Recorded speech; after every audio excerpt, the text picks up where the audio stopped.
Ben, you're one of these people where when you contacted the page to say that you wanted to do like a fundraiser running around Africa and the Three Peaks and all this kind of stuff, I was like, oh, here we go. We've got another one of these bloody professional fundraisers. What, doing a fundraiser every weekend. Look at me, look at me, look at me.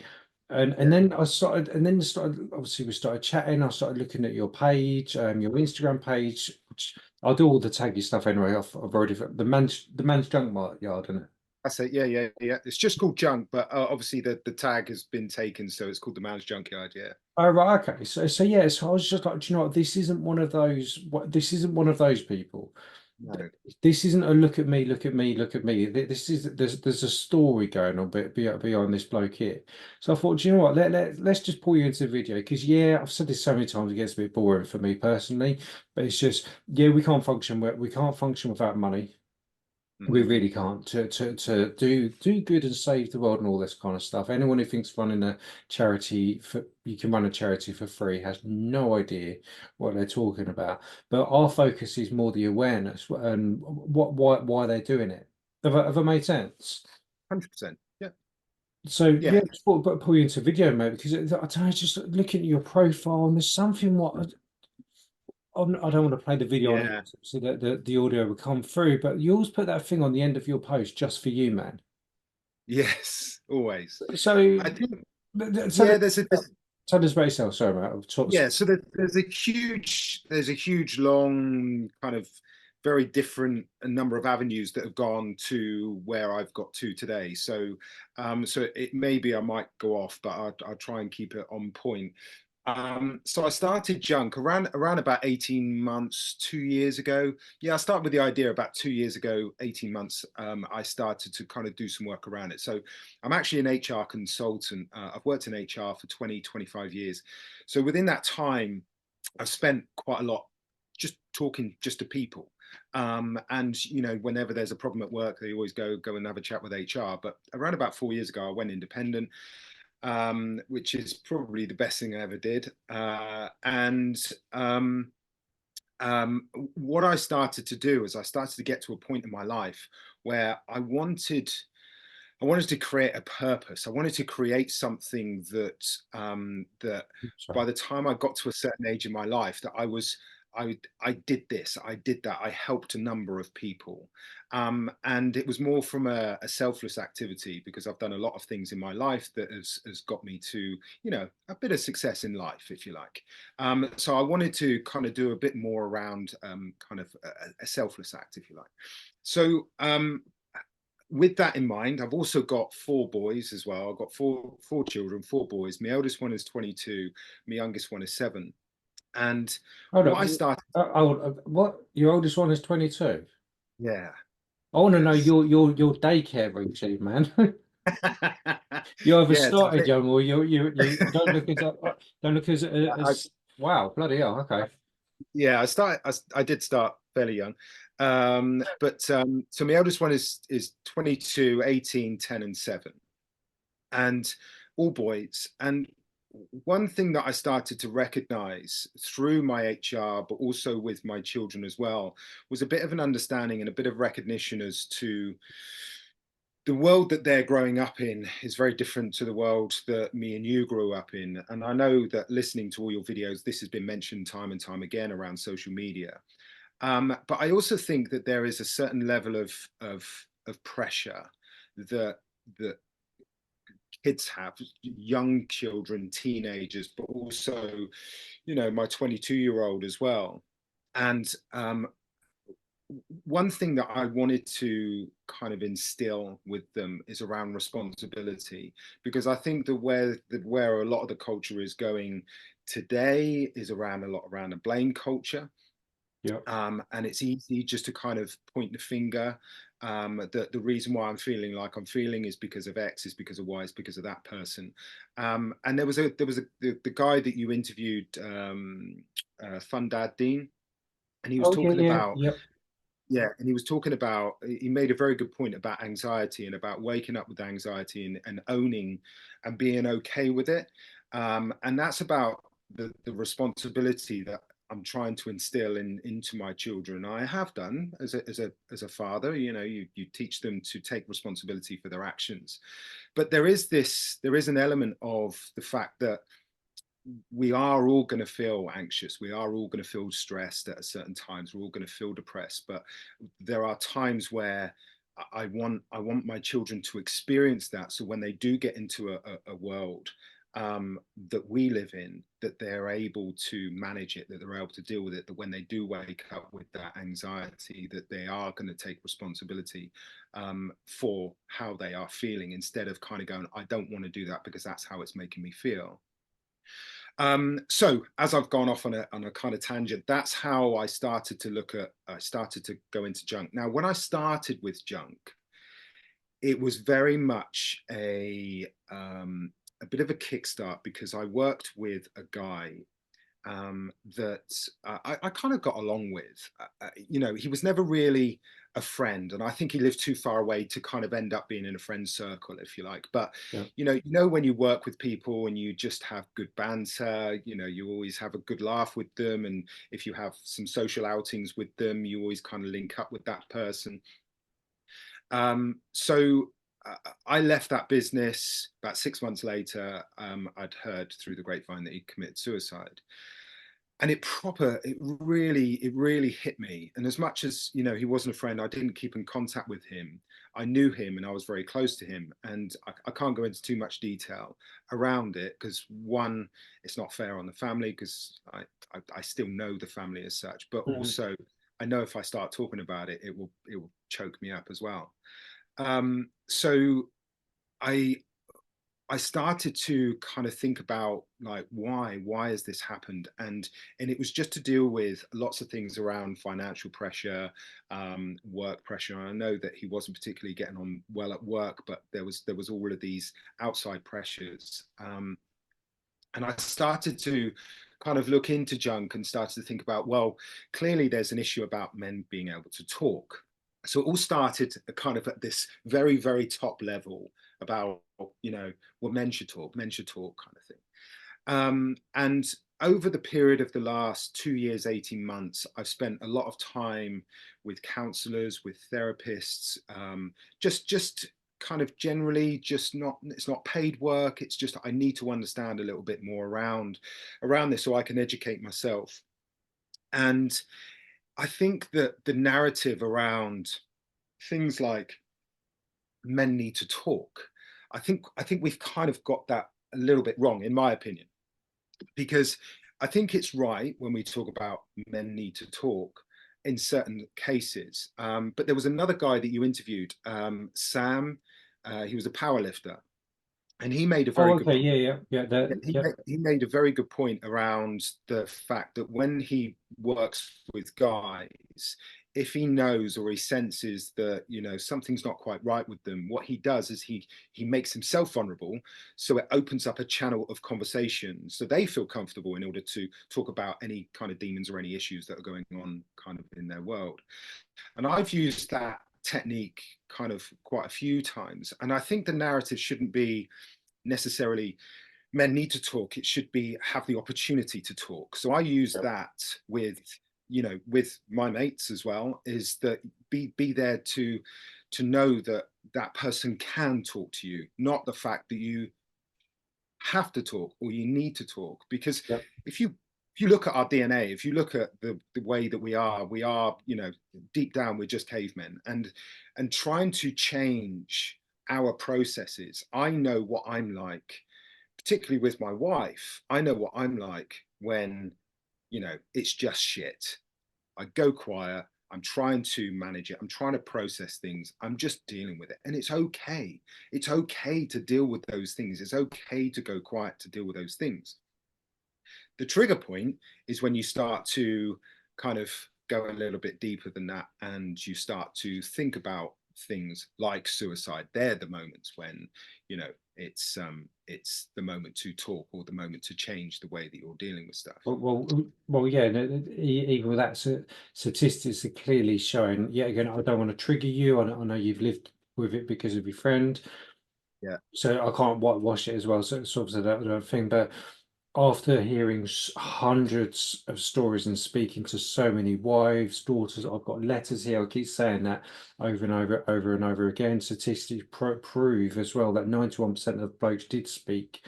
Actually, the Really? processes, I think the process in society is completely and utterly wrong. And I'm starting to see more and more evidence based on my own conversations. They're all on the internet, all over the place. It's actually a logical decision. Mm. Yeah, And well, yeah, again, can I just chuck in my sure. disclaimer, Yeah, yeah, yeah, jiggy?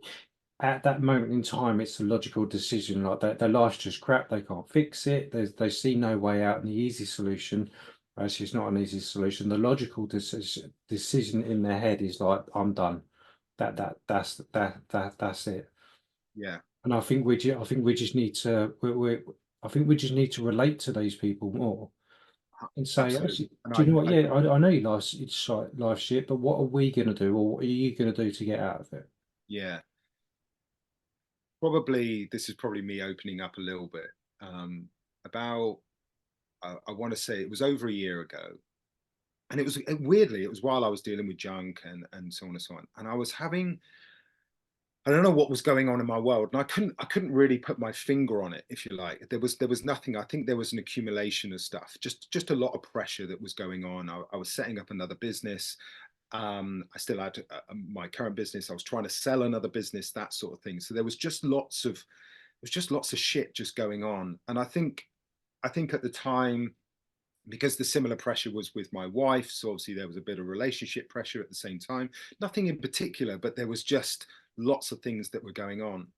And I really recognized the moment, and I think it had a lot to do with a bit of my research and kind of the people that I was talking to, but I really hit a low. And I didn't really know what to do. I didn't really know where to look. So I'd contacted a couple of links that I'd had while I was going through the process of junk. And I wanted to see someone face to face. I couldn't see anyone face to face.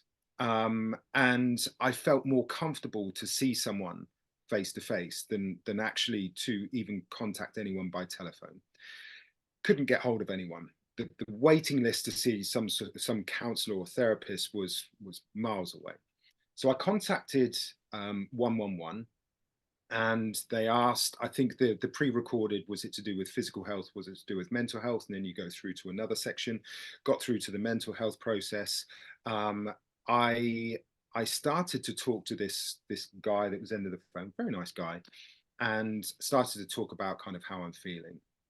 And he asked a number of very poignant questions, which I'd answered, and in it said, well, based on your answers, we do need to connect you with someone. It was like, right, okay, fine. So I got through to this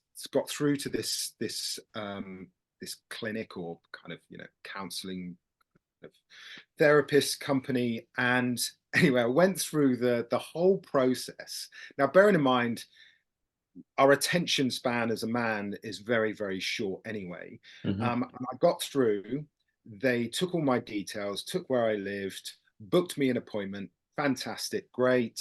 Hung up the phone. An hour later, they said, "Oh, really sorry, we've got the postcode wrong. We've actually put you through to the wrong clinic, and it's not in your area." Bearing in mind, it was actually only in the next town, but because of the area that they had selected, It's all the catchment stuff, isn't it? Yeah. absolutely, it was in the wrong catchment. They said, "Oh, we're sorry, we're going to have to cancel your meeting." Okay, well, can you put me through to the other kind of unit that can help us with that? No, we can't do that, I'm afraid. We're going to have to go back through the system again.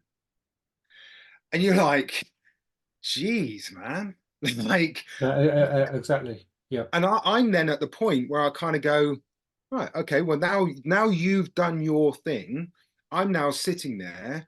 It's taken a lot of my pride to be able to phone in the first place, because I didn't really want to do it. It was actually my wife that suggested that I did it. I was suggested or demanded. No, suggested. Oh, okay. Because Suggested it I was, do see that quite a lot. And normally, no, normally, I'm trying to be careful with what I say, but I can't. So I'm just going to say. But normally, Yeah, no, and no, I no. see, I see this a lot. Normally, if the wife or partner starts tagging the blokes or selling the doctors to go, telling them to go to the doctors, normally that's like the relationship's in a bit of a situation here, and it's literally like this is your last chance to sort your shit out.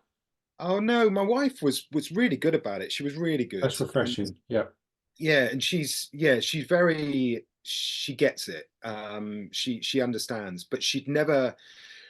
I'm quite an individual that would just kind of just get on with stuff. Like a lot of men, we just get on with it. But I don't think I'd ever recognize so much as I was in that place. And when I started to talk to my wife about it, I said, I've never felt kind of as down as I am. And she goes, just phone. And so it took a lot. I remember sitting in my car in a car park in the next village on. I didn't even want to call while I was in the house. I was like, I need to be on my own to be able to do this. And took that phone call, went through that process. By the time that I'd hung up, I'd gone to one of my local businesses. As soon as I sat in that car park ready to get out to go into it, I then had that phone call to say it's been cancelled. And it's like that took a lot. That took a lot for me to Yeah. to kind of, be vulnerable enough to be able to phone to speak to another guy that I have no idea who it is, to go, I'm just feeling a bit shit and I'm really worried about how I'm feeling. Can you help me? That took a lot. That took a lot for me to do that. To then get to that, you then go, right, I've now go through that whole process again. And I spoke to, I've spoken to since then. I'm probably one of the lucky ones that was able to self-manage themselves out of that process, because we're not all lucky like that, and I know that we're not. But I was lucky. My wife's very supportive of that sort of thing, and she's very caring. So I don't know. if I didn't have my wife, that probably turned out pretty different. But I think that the times that I've spent with therapists and counselors, the way that counseling is managed, and I've been told this a lot, is that it's very steered around the female way of thinking and operating. And when you go and see a counselor, and some of the probably more experienced counselors, their dynamic and their processes is geared towards the female way of thinking and the female way of living. And that doesn't always work with the male way of thinking and the male way of operating. That reminds me of a Zoom call I did with a counselling directory. Right. It was like a network, and it was one of those things where I got it, and they're like, "Oh, would you do this?" And I just knew the whole call would be about be more emotional, but blokes need to cry more, blah blah blah. So I sat there listening. I think it's like 20, 30 therapists while they're all nattering. And they're like, "Oh, doing for man up, oh man up," and I've heard that shit so many times. We shouldn't be calling it man up. But anyway, I digress. Now, look, Yeah. what's your views on everything you've heard? Could you tell us about the charity? I went, yeah, sort of stop telling all blokes that they need to be more emotional and cry. Because when you start doing that, you're telling blokes, you're telling unemotional blokes, and I am one of them. I won't sit there crying, but I will tell you that my last shit or something's going on. You're telling me how I should be dealing with something. Have I made sense? Yes, completely. Yeah, And it is, completely. and I think we live in a world where everyone should be entitled to be whatever they want to be whatever they want, except men. Mm, Is mm. if I'm not if I'm not dealing with stuff by crying and boxes of tissues, this, that, and the others as well, then actually society's telling me that I'm broken. And if you start Mm. telling me I'm broken, well, fuck off then. I don't want nothing to do with it. Yeah, yeah, I totally agree. I and this is the thing when I talk about my sons. I think that I was on a radio show years ago, and they were talking about obesity, and the direction that they were going on obesity was trying to fix the now. They were trying to fix right now, and it's if now absolutely 100% matters. We're not talking about kind of the next generation. We're talking about now. And I remember my argument was about, this is all about education. This is all about education of children. And that's not saying that today is lost. This is about the future of our children. This is about the future of men, the boys now. And the same process we can talk about when we talk about male mental health. It's not that we can't fix now. Of course, I mean, my bio is that if I can help one man, then I'm doing my job. That is It's the same as exactly us. Yeah. my angle. Sorry. It's the same as us. That's Yeah. but we don't care about views and engagement and all this kind of stuff. But the amount of people just message every now and again say that video helps us, blah blah blah, or yeah, that's Yeah. we can't. I can't fix mental health. A charity can't fix mental health. You can't do it at all. But No. we can change the minds of one person at a time. Absolutely, absolutely. And I've taken a link to a private school. It's not actually up and running yet, but they're taking it out of the current curriculum. And what they're starting to look at is social skills and trying to talk about social awareness and in young children for them to understand how to deal with world pressures and how to deal with social pressures. And so there's lots of links in that I have with schools, and I'm trying to angle it as well towards youngsters. I have an interview coming up with a load of teenagers to talk about social media and the impacts that have individually with them. And when I start to go into that detail, I think that when you start to unpick social media, so I'm very much into, I'll have a look at reels. I'm not on TikTok for a good reason, because I'd waste half my life, I reckon, TikTok going is a on. cesspit of the Yeah, internet. Yeah. absolutely. But I get it. I get it. I get the fact that it's fun. I get the fact that it's entertaining, but I see it as just entertainment. I don't see it as the real world. Now, my 18-year-old did like a dissertation or something around reality TV. And he was talking about how ITV needs to take responsibility for things like Love Island because of the suicide and so on and so on. And I said, yes, but you do understand that it's not reality TV. He goes, yeah, yeah, yeah, it is, because they call it reality TV. And I was like, it's all scripted. It's just Exactly. entertainment. Yeah. That's all it is. And I started to then think about, wow, there is a whole generation of people that will look and watch these videos and go, well, this is real. When actually life is just a flat line. Yeah. You get some peaks and you get some troughs, and you have to deal with that. But there's no world that you're going to get all of a sudden I'm going to be rich, or all of a sudden I'm going to have a nice flash car, etc., etc. Well, And I yeah, think, yeah, it's funny. Sorry to cut you short on that one, but it's funny because there's a guy called Ollie. I did a video with him ages ago. I yeah, think he commented on I think I shared the story or turned it into a story where he's a fitness coach. He's a big boy. He ran a marathon with like 30 kilos on his back and all this kind of stuff.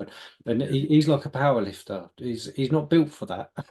For yeah. like marathons. But anyway, I digress. They did a video. It's just like if you're comparing yourself to people on the internet, just remember like these film stars. Like, who's the guy who done Wolverine? Oh, oh, yeah, But what do you think of that? Even like either, but you, we're programmed to follow people like that, and then because we can't get that form or have that life, we're like, oh shit, my life is worth nothing. But what this Ollie was saying, to actually that year-long worth of content, what these supermodels and perfect body people, actually they trim themselves right up. They look really good, probably for a month a year. They cut everything, and they get. yes, Do you remember? And they get a photographer to do like a year's worth of content, and yes, then that's they right. let Yes, I go. did comment on that one. Yeah, Yes, but the funny thing is, but we're told to compare ourselves to people like yeah, that. yes, Actually, we can't because it's impossible. yeah. I think where I'm also going with junk is, don't be afraid to be a man. And this is where I think that when I start to look at certain everything on Instagram, everything that you see on TikTok, etc. You will see the extreme of something. So you'll hear a group of girls talking about, we don't need men, or men are shit, or men are this, men that have no place in this world, and so on and so on. Now, I'm 46. I'll listen to that and go, oh, what a load of shit that is. Yeah. But there are there are people, or men, young men, that will look at that and have this subconscious suppression of, oh, maybe that is right, then maybe that I shouldn't be a man, or I shouldn't be masculine. And if you have a look on, you've just had a look on Junk as well. I want to broadcast, and there's lots of stuff that I need to put up there, of my own stuff. But I want, men want to have fun. Men want to be boys. They want to be silly at times. Yeah. And yes, if you're in a relationship, yes, we want to have sex. We want all of these things. We are masculine men. And what I don't want to do is have my 4 boys grow up and be afraid to be masculine, to be a man. And we talk about equality. And I think equality, there's 2 different versions of equality. So we talk about equality in work. I talk about it in HR all the time. If you're a woman and you're a man, and you both got the same skills, same knowledge, same attributes to be able to do a great job, then yes, you should be rewarded, paid, exactly, be treated the same. That's equality. But when we talk about equality in my relationship, there's not an equality. I'm not the same as my wife, and my wife would never say that she's the same as me. There are things that I can do better, and there's things that she can do better, and she admits that, and I admit that. And, and, But and so sometimes they change as well, don't they? yeah, And yeah, there's some things, absolutely, yeah, and absolutely. no, I agree with you, because there was a video what went around ages ago saying that we need to stop saying 50-50, especially in relationships when it's man and female, because Yes. sometimes my wife can be feeling absolute naff, so I have to do 80%. I have to be the 80% person, and it has Mm, to, and I don't, I think I'm starting to move more and more. I don't call myself a feminist anymore. I mm. used to. I used to be quite heavy on the whole feminist stuff now, and I was very big on the equal, equal, equal. Actually, I think it just needs to be bloody fair. Absolutely, absolutely fair. But if we were going to take that equality and go, you know, with my boys, my wife is more caring when it comes to illness than I am. And equally when it comes to me, if I'm ill, just leave me alone. I don't want anyone to touch me. I don't want anyone to be near me. I don't want anyone to care for me. But she is naturally caring. So when my children are ill, she is absolutely caring. And I'm like, caring to a certain extent, but then just go, if you've got a headache, take a pill. If you're tired, go to bed. If you're sick, well, go and be sick. Yeah, I'm not the same as my wife, and I get pissed off when people, and particularly women, that will turn around and say that we should all be equal, or actually there is no place for a man, or there is no place for masculinity. And this is why the whole Junk piece is, be proud to be a man, be proud to be agreed. masculine, Yep, be proud to be powerful. If you want to be powerful, but be kind, be nice, be respectful. That's yep. about being a man. And I think that where the social media kind of impact has, I can sense it and I can see it. And based on my son doing that paper around reality TV, there is this, take responsibility. You've got to understand what's real, what is real. But equally, there is this responsibility piece that by being a man, can change your outlook as well. So the reason why I talk about this on my Junk is that there are some silly things on there.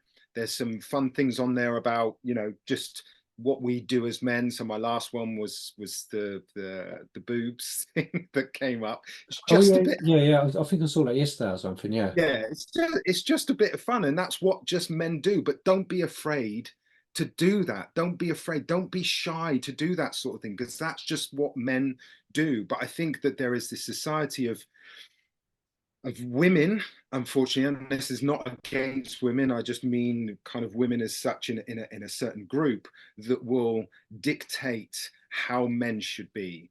And I think that what that does is it takes us away from being the masculine man that we should be. And that also adds pressure in terms of who are we? Does that give me anxiety? Does this give me depression? Or, and I can sense it in my boys at the same time.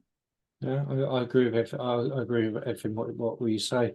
I'm unashamed. I'm ashamedly whatever I just tried to say there. I'm not ashamed to be a masculine bloke. I like engines. I like running. I like doing stupid stuff. Even with my own boys. I remember my son a couple of years ago went climbing up this tree, and he was struggling to get up this tree. But it's one of those things where I'm like, I ain't gonna help you, mate. So, and I knew once he get up there, there was one bit I analysed. There's one bit which I knew he was really going to have to push himself and he was getting really stressed out. I knew damn well he wouldn't make it. I knew damn well he would fall out. So I'd already done my risk assessment, and he only fell like 10 feet. So it wasn't, and thankfully landed all right. Yeah, And he fell out, and I went to walk up to him. I was like, "You gonna get up? You all right?" And he was like, "Oh, I was just falling out of the tree." I was like, "Yeah, but you did it though, didn't you?" yeah, And I remember that's these exactly. mums were just, and these mums were just, again, I don't want to turn it into an us and them, I reader. These mums were just like, You're not going to go like help him out." It's like, "He's all right."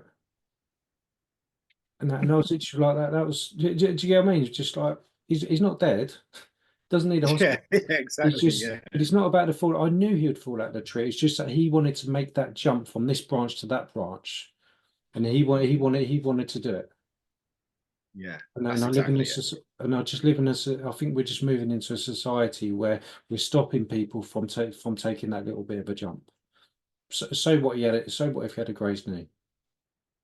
He did the jump. Oh, I think I've lost you there. I think he's frozen up.